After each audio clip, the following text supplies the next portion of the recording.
Hello everyone, good day. I am Ryan J. Raz, your first discussant in this group, and we'll be talking all about the chapter 11, the measures of shape, location, and standard scores. Of course, in this chapter, there are four sections there, or four lessons that we will be tackling all about. We will elaborate thoroughly and explain, of course.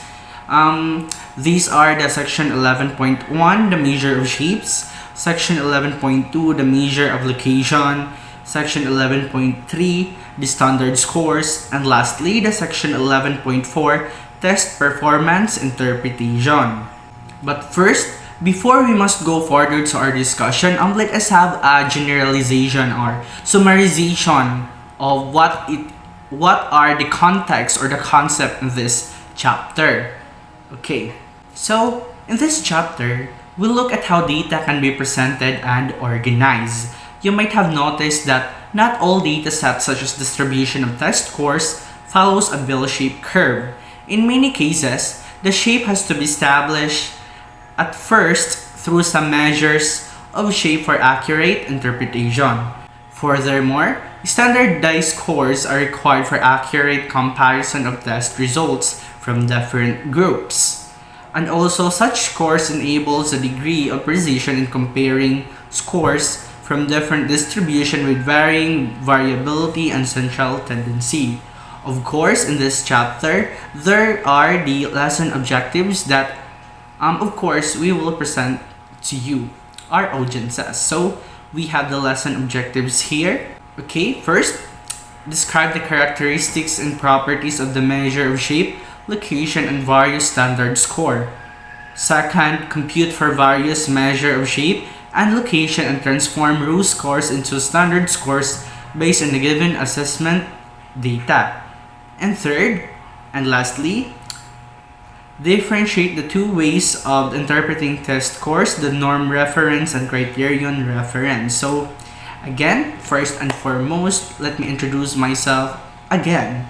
I am Ryan J. Raz, your first discussant today, and we will be talking all about the section 11.1, the measure of shapes. Okay. The shape measure describe how the graph appears in terms of symmetry and pickedness. In terms of symmetry, a distribution is said to be skewed if it is not symmetric or if it extends more to one side than the others. The sign of the skewness, I don't know how to pronounce it, but yes, skewness. Skewness value indicates the direction of skewness, while the value itself represents the magnitude of being symmetrical. When we say symmetrical, it is the left and the right of a graph or an image is reflected with each other. Then cortices, on the other hand, is a measure of height and sharpness of the peak in relation to the rest of data. Okay, so bell-shaped curve. A bell-shaped curve is one example of a symmetrical distribution. It has symmetry between the left and right sides of the distribution, one being the mirror image of the other. So as you can see here at the figure 11.1, the bell-shaped curve, we will see or we will observe that the figure are reflected within each other from the right and left. It is equal, right? So the bell-shaped curve, it pertains to symmetry between the left and right that is reflected to each other. It defines as reflected with one another. Yes. Then, of course, we have skewness. The skewness is defined as the degree of symmetry of a given distribution. Hence, a distribution is skewed if it is not symmetric or it extends more to one side more than the other. The sign of the skewness value indicates the direction of skewness, while the value itself represents the magnitude of not being symmetrical. So again, when we say the bell-shaped curve, it pertains to the figure itself is symmetrical, while the skewness is not symmetrical, or we can pertain it or we can associate the skewness to asymmetrical. Okay. So there are two types of skewness, or we have the two types of skewed distribution. The positively skewed or skewed to the right and negatively skewed or skewed to the left. So first, let us discuss all about what is positively skewed. Okay, when we say positively skewed or skewed to the right, it is the concentration of the values is on the left end of the distribution and the upper tail extends more than the lower tail. In a positive skewed distribution, the mean and the median are the right side of the mode. Okay, so as you can see on the figure 11.2, the positively skewed distribution, it is not symmetrical, right? Because when we say skewness again, it is asymmetrical. So, okay, as you can see here on the picture, the concentration of the values is on the left end of the distribution and the upper tail extends more than the lower tail. In a positively skewed distribution, the mean and the median are on the right side of the mode. Okay, I know some of you are so familiar with the mode, median, and mean, median mode. So the mean and median distribution are on the right side, as you can see here on the figure. Here the mean and the median are on the right side while the mode is on the left side. It goes to its tail is going to extend more, right? Okay, when we say negatively skewed or skewed to the left, it is the concentration of the values is on the right end of the distribution and the lower tail extends more than the upper tail.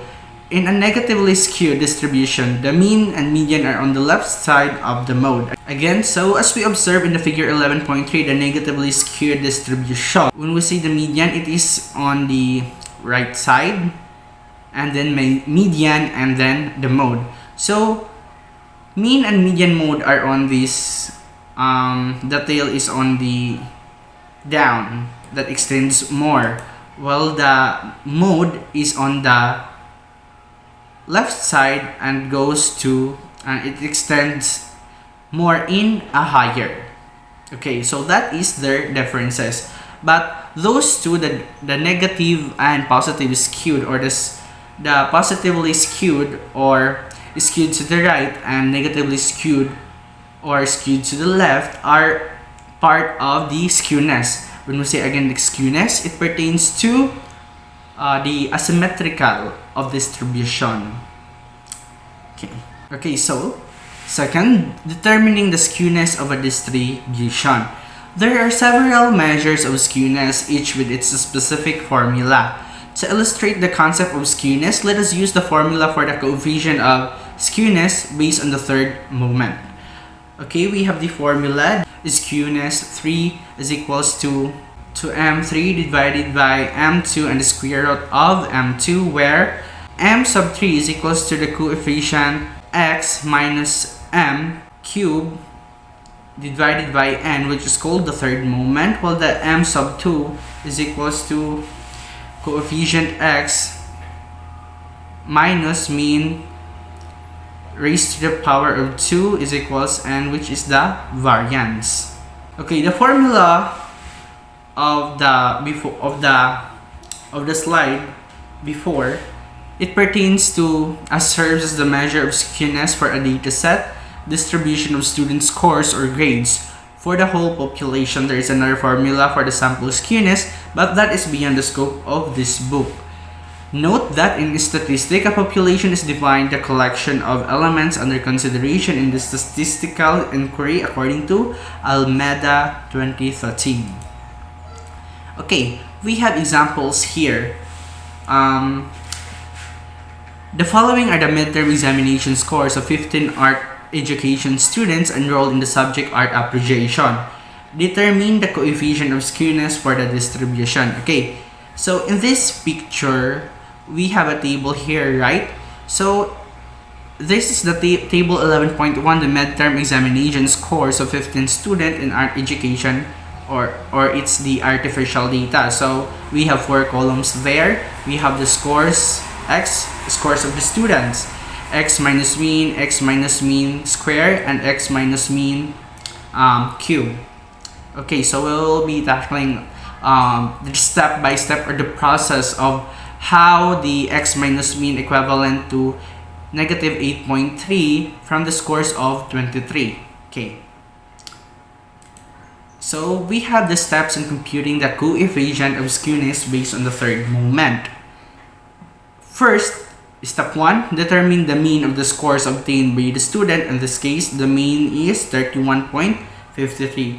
So why is the result, why is our mean is 31.53? We just need to add the scores of the student from 23 down to 42, and we will divide it into 15. So the answer will be 31.53. So the mean of the sum total mean of the students is 31.53. That is why it says here that the mean of the students are 31.53.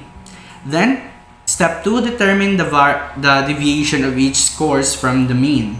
So we will be scores of student, we will be solving it so that we can know, or we can get what is the deviation of a student who scored 23, 24, 25, 26, and so forth. So we just need to solve the by following this formula, the x minus mean. So first we will have the of course we will distribute the following elements. So for x, we have the score of student 1, the 23, and also we will be subtracting it for our mean for 31.53. So it is equal to negative 8.53. So why is it negative? Because when we in solving integer, when we the rules of the integer states that when we solve that a positive minus negative, of course, if the subtrahend is dominant or much have equivalent than the minuend, the result or the difference will be negative. Okay, so we have negative 0.53, so and so on. So to solve the deviation square or the x minus m square, we just need to multiply the negative 8.53 two times. So negative 8.53 times negative 8.53, and the result will be positive 72.82. So again, when we multiply both same signs or both or similar signs, like the negative to negative, positive to negative, the product will be, of course, positive. So the answer of the deviation of student 1, the score of 23, is 72.82. So for the fourth column, we have the deviation cube, or the x minus mean raised to the power of 3. Okay, to get the column 4, or the deviation square, deviation cube, or the x minus mean raised to the power of 3, we just need to multiply the 72.82 and negative 8.53. So that is why we have the negative 621.38. Why is it negative again? Why is it negative again in the column 4? It is because we multiplied positive and negative. So again, when we multiply the positive and negative, the product will be negative because of unlike sign. Okay, so and so forth. You just need to follow the steps. Okay, so in step 3, square each deviation x minus m squared and determine the sum of all square deviation, coefficient x minus m, and 2, in this case the sum of all square deviation is 457.73. So to get its sum total, the sum, sorry for the misconception or miscontext that I've read. So the symbol that it is a z it called as the sum of, not coefficient. Okay, so the sum of x minus m raised to the power of the second, the sum total of in the third column, which the x minus mean raised to the power of 2 or square, is 457.73. So we just add all the deviation result of students' course from 72.82 down to 109.55, and we will divide it to number n, which our n is 15. So we will divide the 457.73 divided by 15 is equals to 30.52. So the sum of x minus mean over square raised to the power of square or 2 is 30.52. Then for step 4, compute for the variance of the data set using the formula. Okay, where n is 15, the computed variance, okay, just what I said earlier. So we will just divide the sum total of the third column of the sum of x minus mean raised to the power of 2, and we will divide it into 15, the sum total of the student who takes the exam. Okay, so in step 5, get the cube of each deviation from the mean. Okay, and determine. Okay, so as what we do in the third column, the x minus mean square, we will just follow the process of getting the result of the sum of total. So we'll just need to add the result of x minus m raised to the power of 3 or cube in the fourth column. We will just need to add all of them. Okay, so we have a positive result, which is the 671.35. Then for step 6, compute for the third moment of the distribution set using the formula, the sum of x minus mean 3 over n, where n is 15. The computed third moment is 44.76. So again, after getting the sum total of the cube deviation, we will divide it again into 15. So we will have the 671.35 divided by 15, our number n. So we have a positive result, 44.76. For step 7, substitute the computed values into the formula. Skewness third is equals to m3, mean 3 is equals to mean 2, square root of m2. So we will distribute each equivalent of the said elements. Then step 8, compute for the coefficient of skewness based on the third moment. So we have the skewness 3 is equals to 4.76 divided by 30.52 and the square root of 30.52. So we will compute those, and we have a positive 0.27, our result. Then for interpretation, a positive coefficient of skewness indicates that the distribution is skewed to the left, implying that the right tail is longer than the left. If, on the other hand, the skewness coefficient is negative, the distribution is skewed to the left, implying that the left tail is longer. A skewness coefficient of 0 indicates that the distribution is perfectly symmetrical. However, this is a rare occurrence in the real-world data. According to Bulmer 1979, as cited by Brown 2011, suggests basic rules in interpreting the coefficient of skewness. First, we have the less than, -1 or greater than +1, and between -1 and -0.5, or between +0.5, and lastly the between -0.5 and +0.5. So the meaning of the less than negative 1 or greater than positive 1, it pertains to a distribution is highly skewed, while the between negative 1 and negative 0.5, or between positive 0.5 and plus 1, it pertains to a distribution that is moderately skewed. On the other hand, the between negative 0.5 and positive 0.5, it pertains to a distribution that is approximately symmetric. It pertains to symmetrical. It is reflected with each other.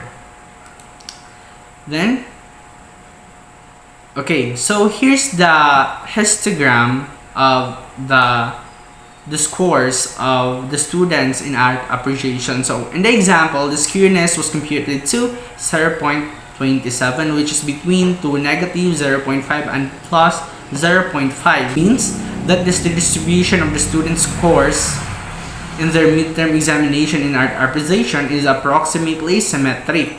The students' scores generally have an approximately equal left and right portion. So the result of the skewness of the students of taking exam in art appreciation is 0.27. So it classified to in the scores between negative 0.5 and positive 0.5. So if we put it into a histogram or put it in a graph, the picture of the skewness or its curve is symmetrical. It is because it classified to negative 0.5 and positive 0.5 due to its result, the 0.27. So as you can see here in the picture, the scores of each student is perfectly symmetrical from left to right. Okay, so it is symmetrical.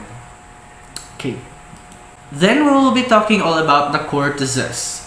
The term cortices was coined by Carl Pearson, a major contributor to the theory of modern applied statistics.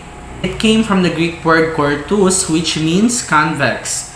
Cortices is a measure of height and sharpness of the peak in relation to the rest of the data or the scores. So there are three types of distribution according to cortices Pearson. Also classify the degrees of the peak's sharpness relative to a normal distribution in three types. This classification is specifically for unimodal distribution or distribution with one mode only. Then we have the mesocortic, leptocortic, and platycortic. So in mesocortic, the hump is the same as the normal curve, while the leptocortic is the hump is higher and sharper, and its tails are longer and fatter compared to that of the normal curve.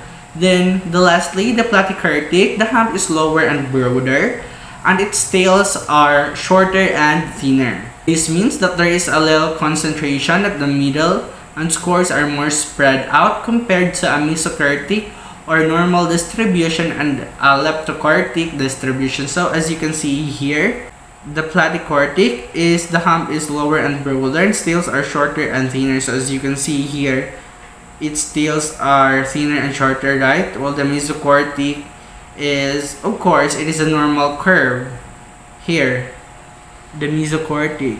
Then as for the leptocortic, the hump is higher and sharper and tails are longer and fatter. So as you can see here, its hump is higher and sharper than the platycortic and mesocortic, and of course the leptocortic tails are longer and fatter compared the two. So in determining the cortices of a distribution, the moment coefficient of cortices for a distribution can be computed using the formula Curt1 is equals to mean sub 4 divided by mean sub 3, where m sub 4 is equals to sum of x minus m cubed over n, which is called the fourth moment, while and of course the mean m sub 2 is equals to the sum of x minus mean square over n, which is the variance, The formula above, like the formula for skewness, serves as the measure of cortices for a dataset or the distribution of student scores or grades of the entire population. However, the given formula yields a value of 3 for perfect mesocortic distribution, normal distribution, which may be confusing. Thus, an exact cortices formula is used primarily because it produces a value of 0 for a normal contribution.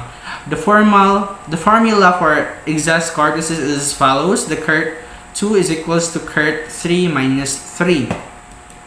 Okay, we have the steps in computing the coefficient of cortices.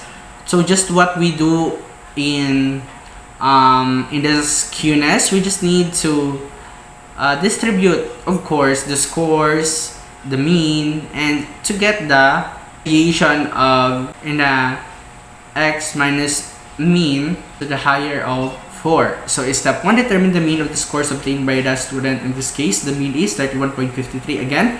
So to get the mean of the student, we just need to add the scores of all the students from 23 to 42, and we will divide it into 15. And again, we have the mean 31.53. So step 2, determine the deviation of each scores from the mean. So we will need to solve the deviation of each scores from student. So again, we will distribute the mean and the scores. So x minus mean is equals to we need to subtract the 23 of the score of student 1 to 31.53, and we will get the negative 8.53 and so forth. You just need to follow the direction or the instruction, okay? Then for step 3, square each deviation, x minus m raised to the power of 2, and determine the sum of all square deviation. In this case, the sum of all square deviation is 457.73. So after we get the deviation of x minus mean, we need to multiply it so that we can have the deviation square result. If we multiply the negative 8.53 times negative 8.53, we have a positive 72.82. So, and you will need to, again, you will need to solve every score and distribute its mean so that you can gain the whole equivalent result of the column 3. And then if after you solve it properly, and of course writing its result on the table, you need to add to get the sum of the third column, and we have the 457.73. Then for step 4, compute for the variance of the data set using the formula 2x minus 1 and 2 over n, where n is 15, where the computed variance is 30.52. So we will need to divide the 457.73 into 15, the number of students who examined the art appreciation. Then we have the 30.52. For step 5, get the fourth power of each deviation from the mean and determine the sum of all deviation raised to the fourth power. In this case, the summation yields a value of 32,195.37. Okay, so we just need to multiply to get the 500,302.429. To get this, we just need to multiply the 72.82 for 2. So, and we will get the 5,302.429, and we will solve it by using the instruction directly so that we can have all these values. And again, we will be adding all the result of each student in the column 4 so that we have a summation result, which is the 32,195.37.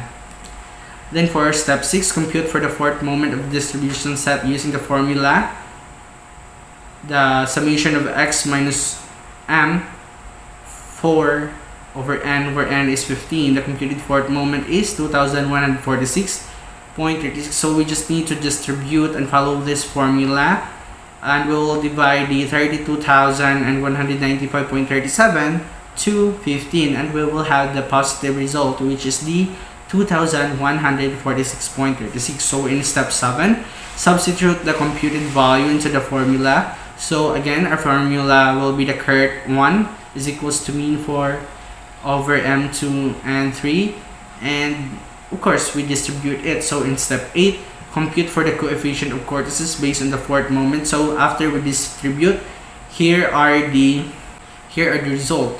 Current 1 is equals to 2,146.36 divided by 30.522 is equals to 2.30. Then for step 9, compute for the excess vortices using the formula. Current 2 is equals to current 1 minus 3 is equals to 2.30 minus 3 is equals to negative 0.70. Then, for interpretation of the result, therefore the computed value of vortices, for example, current 1 is equals to 2.30 and current 2 is equals to negative 0.70, suggests that the distribution is likely platykaryotic. Looking back at the histogram, we can see the platykaryotic characteristic of the distribution, especially when a normal curve is superimposed on the graph. So here's the histogram of, or the interpretation in a graph of the result. So it is slightly platykaryotic. It is because when we say platykaryotic, the ham is lower and broader tails, and its tails are shorter and thinner. So just what we saw on this picture, it is kind of slightly platykaryotic. So again, so that's it for section 11.1. The section 11.2 will be discussed for our group members. We'll continue that later on. Again, so I hope you have learned something from me, and thank you and goodbye.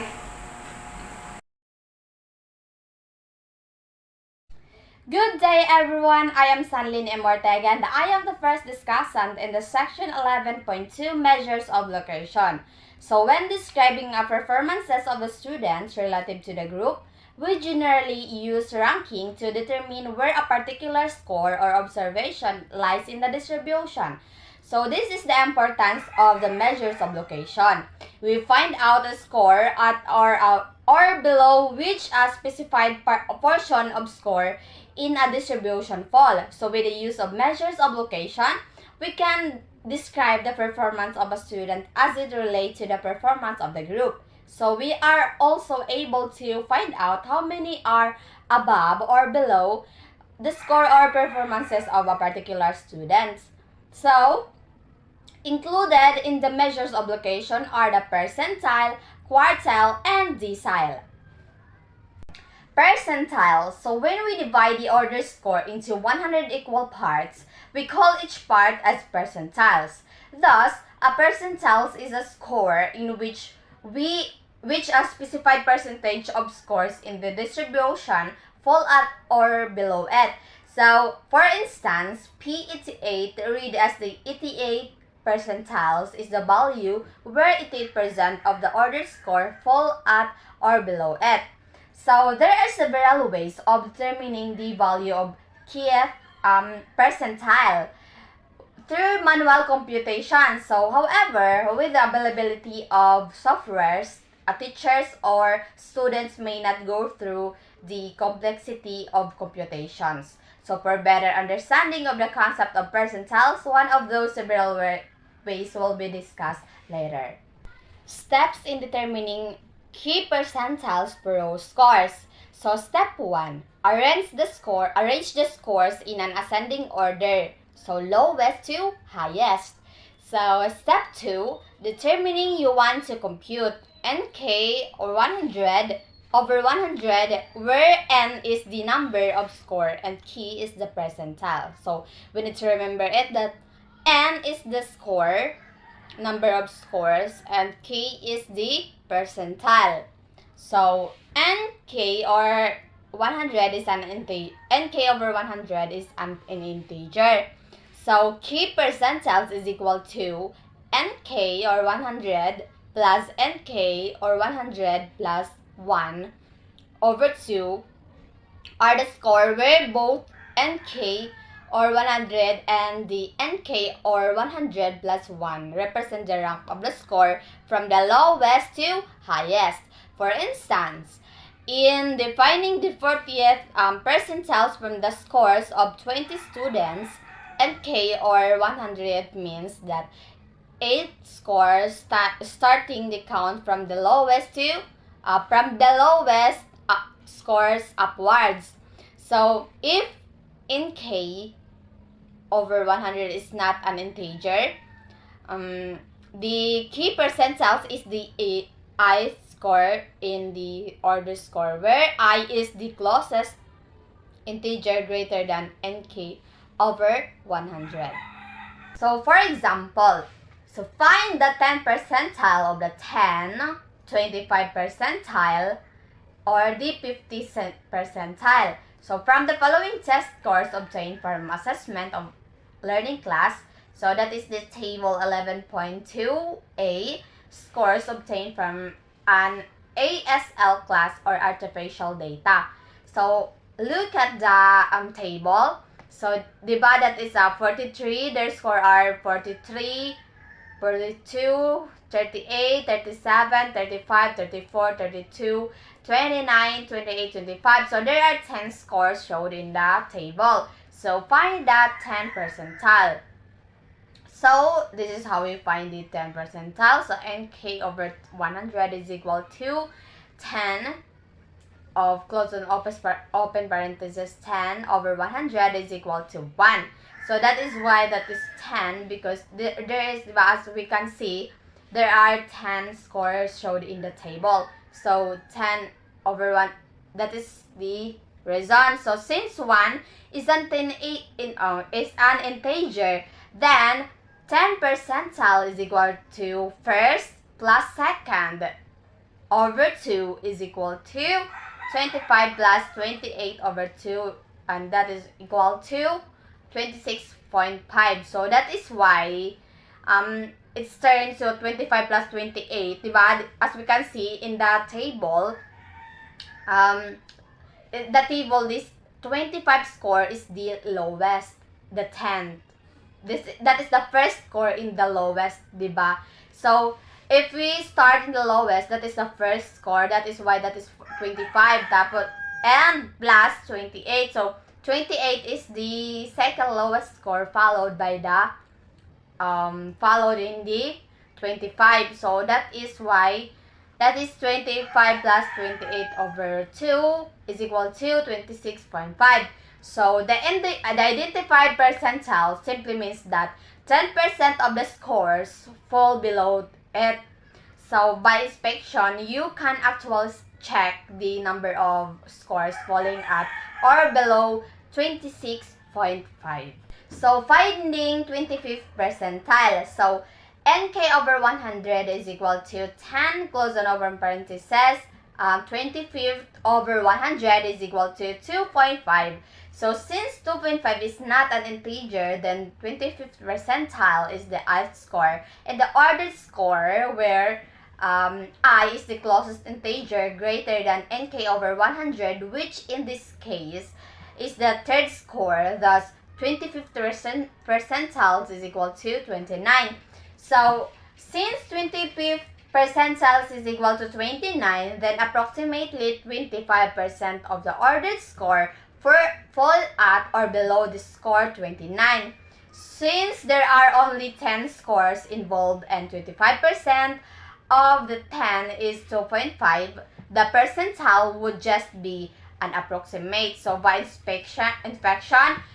inspection scores falling at or below the score 29, so would be greater than 25%. Next, finding the 50th percentile. So nk over 100 is equal to 10 close and open parenthesis. 50 over 100 is equal to 5. Since 5 is an integer, then 50th percentile is equal to 5th plus 6th over 2 is equal to 34 plus 25 over 2, and that is equal to 34.5. So the 50th percentiles, which is the value of 34.5, means that 50% of the ordered score falls below it, which can be validated by inspection. So this is important to remember that the 50th percentiles is equivalent to the median, because the median is also the middlemost score. Percentile ranks. The discussion in the percentiles are directed in the situation wherein we are finding the score that corresponds to a specific percentile. So for instance, in the example, we have found out that the 25th percentiles correspond to the score 29. However, in the situation, it is the other way around. We usually want to find out the equivalent percentile rank of a given score. So let us illustrate this situation. So suppose we use the same set of scores found in table 11.2a. The table shown is the table 11.2b, scores obtained from an ASL class artificial data. So the percentile rank of the students who took the said test are computed by dividing each student's rank in the class by the total number of students and then multiplying the quotient by 100 to eliminate the decimal. So for instance, based on the scores of 10 students found in the table 12.2b, suppose Ash is ranked 8 in her class. So to compute for her percentile rank, divide 8 by 10, which would be equal to 8. Multiplied by 100 means that Ash's score is assigned as percentile rank of 80. So her Ash percentile rank is 80. If there are more than one student who get the same scores, use the cumulative midpoint method of computing percentile ranks. Suppose Tess and Marie both got the score of 35. Determine first the cumulative midpoint by adding a value equal to 1/2 of the number of score tied. Close and open parentheses, 1/2 times 2, since there are 2 scores tied, to the number of scores below the tied scores, 4 scores from the Vivian to Ray. So in this case, the cumulative midpoint is 5. Obtain the percentile rank by dividing 5 by 10, or 10 is the number of scores, multiplied by 100, which would yield a percentile rank of 50. Thus, both Tess and Marie receive a percentile rank of 50. So hi guys, I am 18 Yoso, your next discussant. So our topic is all about the measures of location. So in measures of locations, there are three included in the measures of location, which is the percentile, quartile, and decile. So in my topic, it is all about a decile. So what is decile? A decile is a quantitative method of splitting up a set of rank data into 10 equally large subsections. So this type of data ranking is performed as part of many academic and statistical studies in the finance and economics fields. So the data may be ranked from the largest to smallest value or vice versa. So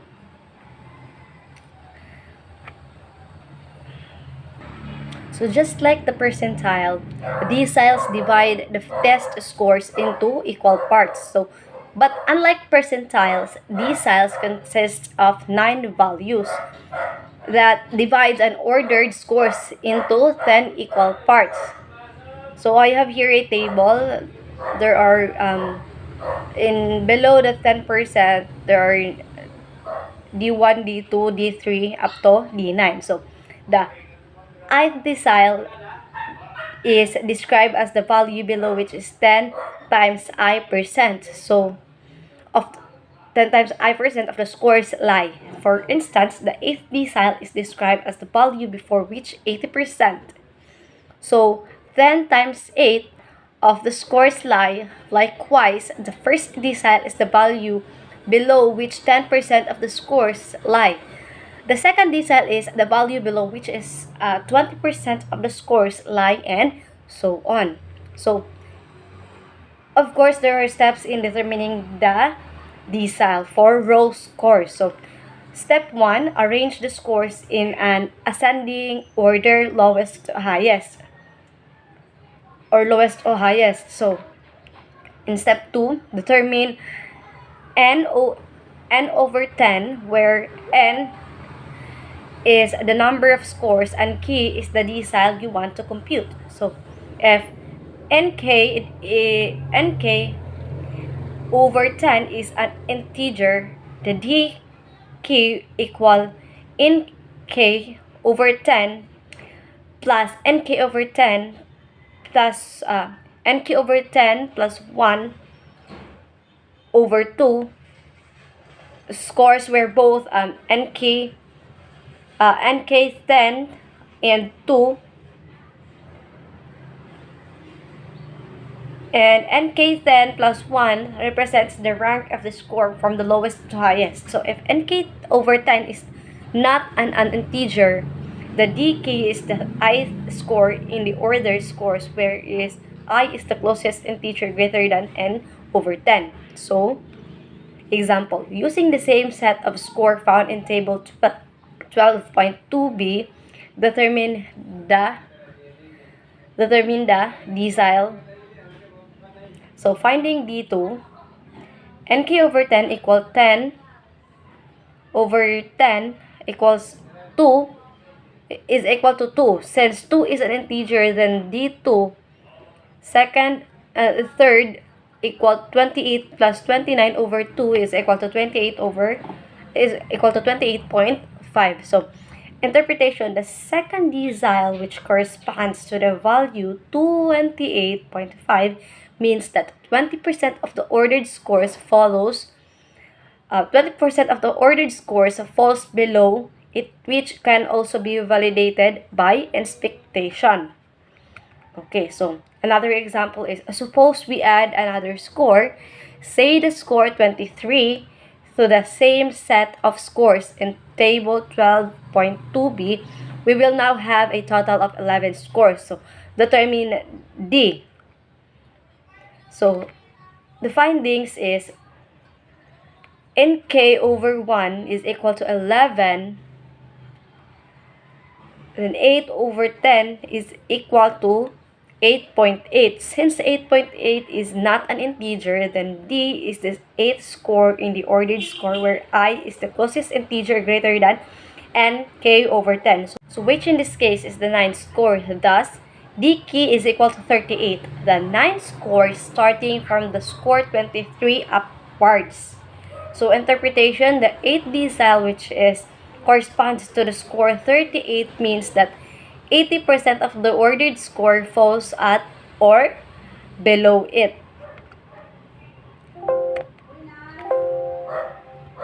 So that's all. Hope you understand.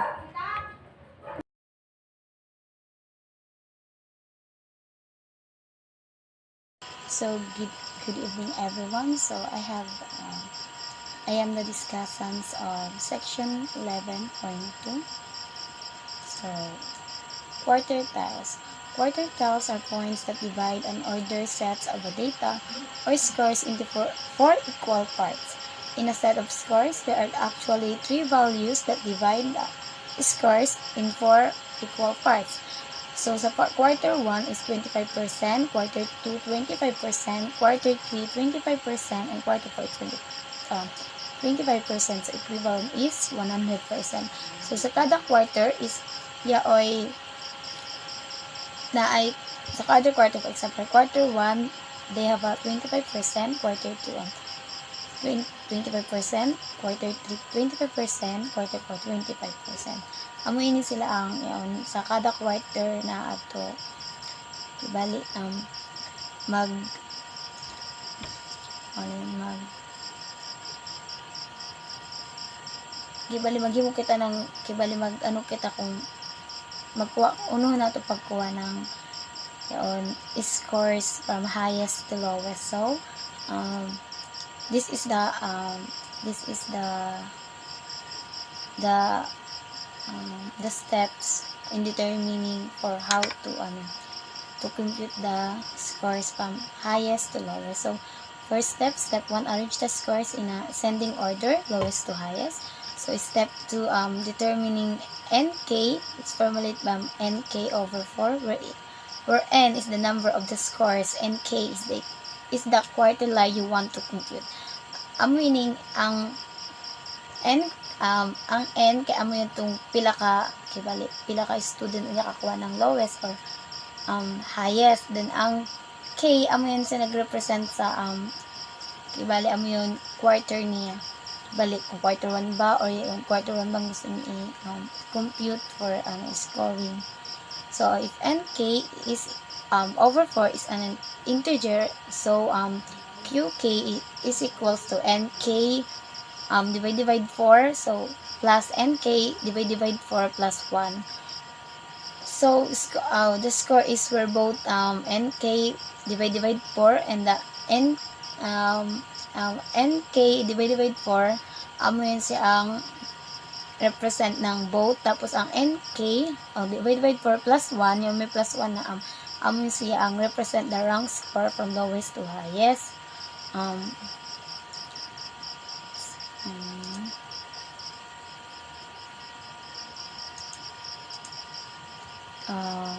If nk is over 4 is not an integer, so qk is the I to the power of th score in the order where is the closest integer greater than nk over 4. So here example. So example, using the same set score found in the table in 12 and 2b, determining quarter 2 and quarter 3. So to finding quarter 2 and gamiton na ato da gamiton ng nk over 4 equals to ang 10 is represent for the number of scores, then times 2 for the quarter 2. So over 4 divide kay upat ka quarter ang ato, so equivalent is 5. Since 5 is a integer, then ang iyo ay kibali para mas makuha pagay kibali para mas maano pagay nato kung pila gayud sila ka pila ka ano gayud ang kibali pila ang correspondence kibali yaon niya sa quarter na yaon kay iyo gamito na q2 is equal to 5 plus 6. 5 is yaon amo ining iyo gigami amo ining siya ang minlog min result sa ganina iyo sa 10 times 2 over 4. So 10 times 2 equals 20, divide 4 equals 5. So ang 6 amo yun sa giada ng 6 kay di ba ang laong kay yaon ang ibang laong kay ang nk plus 1 amo yun siya sa ranks from kibali amo na rank nga giada niyo ng isa sa from highest to lowest. So 34 amo yun siya ang lowest and 35 is the highest, divide 2. So 34 plus 35 69 divide 2 is equal to 34.5. So therefore the middle quarter or q, which corresponds to the value 34.5, means that 50% of the order scores fall below it and 50% are above it. So 50 is equivalent 100 points. So D, the relationships between percentiles, deciles, and quartiles. Based on the discussion examples in each of the message of location, you might have noticed that relationship exists between these three measures. So, di ba, ibantayan sa gayud nato na yadi gayud sila, yading yung quarter tiles kay yaoy ilagay pagkakonekta to yun on how to compute the scores of our students. Amo gid siya magamit sa as a future teacher, as we need to have a knowledge on how to compute the scores. So we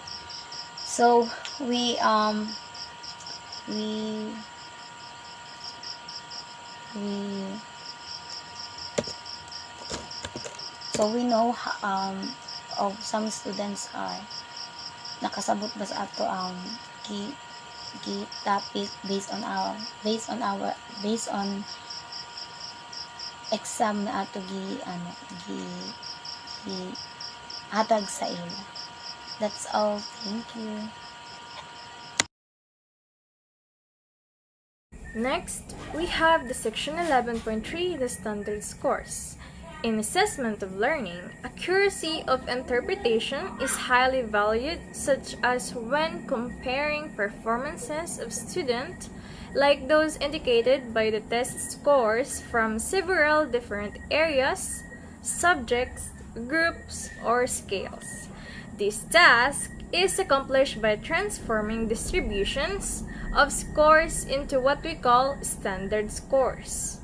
The use of scores places raw scores obtained from several different tests on the same scale. It allows an accurate comparison. Actually, we can use percentile ranks, which also facilitate comparison of scores based on the norms of some other measures of location. But doing this has also disadvantage. When we compute percentile ranks of a specific score, we are transforming the score into ranked order position. This makes it lose its inherent information. Thus, it cannot be treated mathematically.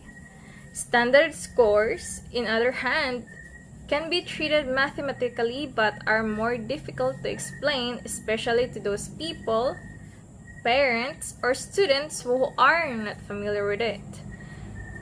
They are defined by a fixed mean and standard deviation, which allow for relatively easier comparison between scales when the scores are already transformed because it's reiterated earlier.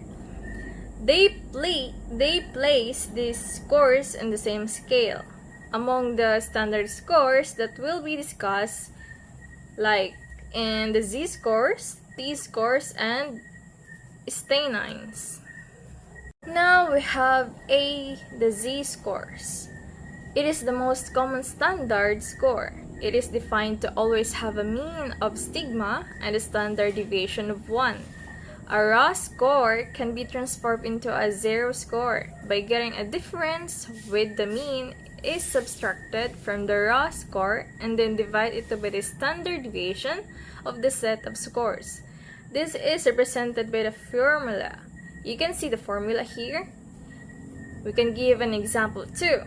An example is what would be equivalent of z-score of a raw score 34 from set of scores obtained in periodical test and TLA2 with a standard deviation of 5.8, mean of 38. So in substituting the given values of the formula, we have to put the z-score first and then the formula itself, then 34 minus 38 over 5.8. Now we have negative 0.69. So the negative sign indicates that the score is below the mean. The advantage of standard scores in this case, the z-score, is that we can easily compare scores since we know the mean and the standard deviation. Suppose we compare another student's score transformed into the z-score 1.2. We can already conclude that this student's score is higher than the average, and that is definitely higher than a score of negative 69. So in our example, another good thing about the z-score is that it can be used to describe the concepts in a bell-shaped curve in a normal distribution. Next, we have the t-scores. The z-score, as you might have noticed in the example earlier, is usually in a decimal form and because the mean is 0. Having a raw score below the mean in the set of scores would yield a negative value when transformed into a z-score. A solution to this is the use of t-scores. The mean, median, and modal t-score is 50. The standard deviation of a t-score distribution is 10. The formula for converting a raw score into a t-score is as follows. You can see the t-score equals 10z plus 50. Remember that the mean, median, modal t-score is 50. The standard deviation of t-score is the distribution of 10. As you will notice, the obtained equivalent of t-score requires computing the equivalent of z-score of the raw score in the first. Example, to compute the equivalent of t-score of the raw score, in the example in computing z-scores, you can do it by substituting the given value into the formula. Write the formula itself, the t-scores equals 10z plus 50. So it will be 10 times negative 0.69 and minus 50. You can see the final result, it would be 56.9. So we know that t-scores always have a mean of 50. Thus, we can already say that the score is below the mean. We can also compare scores obtained from other tests or other group of students since the scores are now in the same scale. Lastly, in the standard scores, we have stanines. The word stanine is actually derived from combining the words standard and 9. Standard 9 is based on 9 partitions of a set of scores labeled as number 1 to 9, without including decimal values. The division of scores are not equal, unlike of the deciles. To better understand stanines, let us look at the table 13.1 and remember the concept of percentiles, as this would aid the understanding of stanines. As shown in the table 11.3, the first stanine consists of the first 4% of scores starting from the lowest score. The second stanine consists of the scores between the 4th and 11th percentiles, consisting of the next 7% of the scores. The other stanine points can also be understood using the figure as a guide. It is also clearly seen that the fifth stanine contains the middle 20% of the scores between the 40 and 68 percentiles. Example, I suppose students' raw score found to be an equivalent to the ninth stanine. This means that particular students belong to the group of upper 4% who got a score between 96 to the 99th percentile. Even if the percentile rank of a student's score decreases in the succeeding test, let's say from 98 to 96th percentile, the score will still belong to the ninth stanine. According to Cunningham 1998, one of the reasons why stanines are used is because to the fear of that parents are likely to attach undue importance to small differences in scores or slight changes from year to year. Good day, everyone. I am Jenny Sangwenza, the discussant of Section 11.4. Section 11.4. Test Performance Interpretation. Test performance can be interpreted in two ways depending on the purpose of the test. Interpretation can be norm reference or criterion reference. A. Norm reference test interpretation. Test interpretation is based on comparing an individual's performance on the test to that of the other students who took the same test. At this point, we have already discussed in the previous section some ways of facilitating norm reference interpretation. If you will remember the definitions of percentile ranks and standard scores, you might get the idea of norm reference interpretation. In norm reference interpretation, the meaning of test performance is always related to the group, such as in percentile ranks, wherein the meaning of test performance is based on the percentage of students in the group who fall below a particular student score. Likewise, standard scores such as the z-score and t-scores define the test performance of students in terms of their distance from the mean performance of the group in terms of standard deviation units. This is the reason why in norm reference tests, teachers intend to maximize the differences between the students' scores because in doing so, rank ordering becomes relatively easy. It would be difficult to see the difference between the low and high performing students if the obtained scores from a test were generally homogeneous or similar. B. Criterion reference test interpretation. In contrast with norm reference interpretation, interpreting criterion reference test is based on comparison of a student's performance to predefined standards. Thus, it is not concerned about the relation of a student's performance to the performance of others. In this type of interpretation, we do not use percentile ranks or standard scores.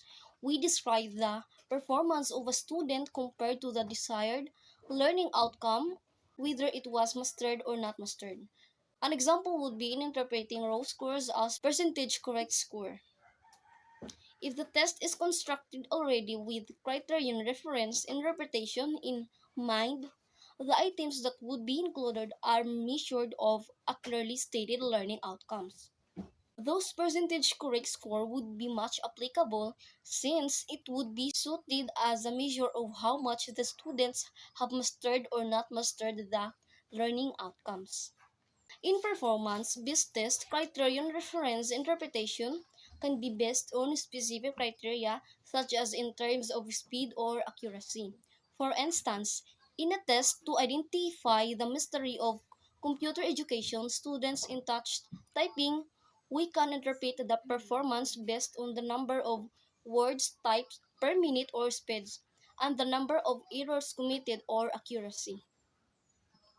Furthermore, criterion reference test interpretation is unlike in norm reference test interpretation, where variability in students' performance such as test scores is generally desired. In fact, consider the situation wherein there is little variability but the students have generally met the criterion. Would it not be an achievement for the teachers?